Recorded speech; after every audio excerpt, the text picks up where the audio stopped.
বিশ্ববাসী ৰাজ্যলৈ নমস্কাৰ।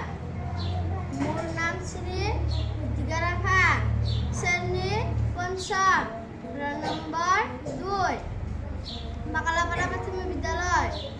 আজি মই এজোপা গছ ৰোপণ কৰিলোঁ। গছৰ পৰাই আমি খাদ্য পাওঁ, ঔষধ পাওঁ, কাঠ পাওঁ, ৰং পাওঁ, ছাঁ পাওঁ, ফুল পাওঁ, ফল পাওঁ, ফুৰি পাওঁ, ছাঁ পাওঁ, অক্সিজেন পাওঁ।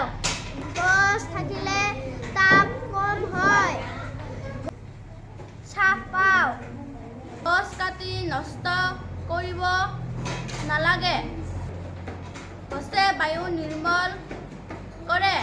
গছে আমাক সকলো দিশৰ পৰাই ৰক্ষা কৰি আছে। গছ নহ'লে আমি জীয়াই থাকিবই নোৱাৰিম। সেইকাৰণে আমি গছ ৰোপণ কৰিব লাগে আৰু গছক মৰম কৰিব লাগে। ধন্যবাদ।